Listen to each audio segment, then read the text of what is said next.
If I wanted to become a more confident person in 2025, here's what I would do. But before we dive into that, I think it's important to first understand what confidence actually is. How do we define it? I want you to imagine that you're about to start a new job. If you're a confident person, you're probably optimistic, open to the new opportunities and challenges that are coming your way. You know what your strengths are and you're excited to put them to work. Now, if you're not a very confident person, you're probably a little bit fearful. You're not fully sure that you have what it takes to succeed in your new role, and you might have a decent amount of anxiety about how you're going to deal with the challenges that will inevitably come up. So, looking at these two lists, what I see is that people that are confident have a really healthy understanding of their abilities. They know that challenges will inevitably come up, but know that they can work through them.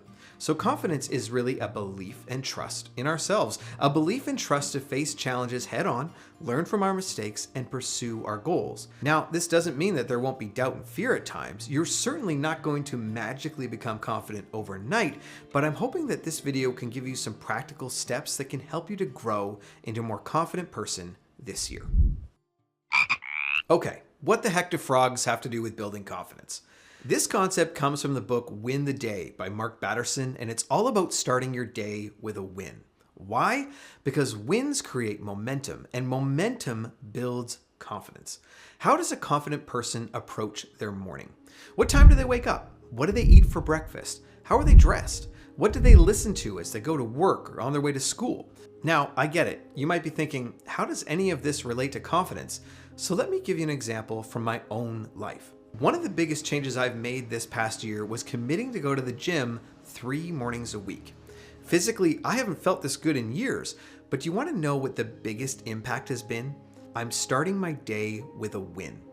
I've learned that when I'm intentional about my mornings, when I'm taking action towards the things that I value, that is when I'm my most confident self. Now, I want you to think about your own morning. How do you start your day right now?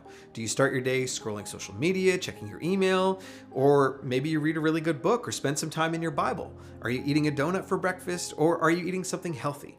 I want you to rewrite your morning routine for the more confident version of yourself. And then take charge. Show up for yourself. Start building that trust and belief in yourself. Will you make mistakes or miss days? You better believe it.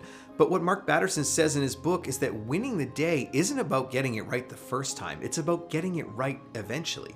I would rephrase that to say confidence isn't about getting it right the first time, but it is about showing up day after day. It's about taking action before you actually feel confident. If confidence is all about believing and trusting in ourselves, then one of the biggest obstacles holding you back is the way you speak to yourself. When you tell yourself things like, I'm not a confident person, or you constantly dwell on past mistakes, you're only reinforcing the beliefs that are keeping you stuck. So what can we do? We need to retrain our thoughts. Here's a fun little exercise that will help you with this. I want you to think of your favorite place in the world. Got it? Now don't think about an elephant. Hold on a second. Where did your favorite place go? And what's this elephant doing here? It's a really simple example, but it's a powerful reminder. We can't actually hold two thoughts at the same time. So when you find yourself saying things like, I'm not a confident person, or I can't do this, you have an opportunity to pause and shift your focus.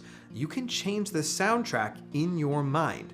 One of my favorite ideas from Carol Dweck's book, Mindset, is the power of yet. So instead of saying, I'm not a confident person, try adding one word. I'm not a confident person yet. Instead of I can't do this, change it to I can't do this yet. It's simple, but that tiny shift will begin to move you forward instead of reinforcing those limiting beliefs. And that is how confidence is built. One of the favorite books I've read this year was The Gap and the Gain, and it fundamentally changed how I view success. In the book, Dr. Benjamin Hardy and Dan Sullivan discuss how we need to be living in the gain, meaning that we should measure success based upon how far we have come. When it comes to confidence, it's easy to get stuck in the gap between where we are and where we want to be. It's easy to compare ourselves to an ideal, more confident version of who we want to be, but the truth is that ideal will always feel out of reach. It's a never-ending chase that will constantly leave us feeling like we're falling short. So, what if we started focusing on the gain? Think about those gym advertisements that show the before and after photos. I want you to do the same thing. Take a picture of yourself right now. It can be a mental picture, but a physical picture would be better.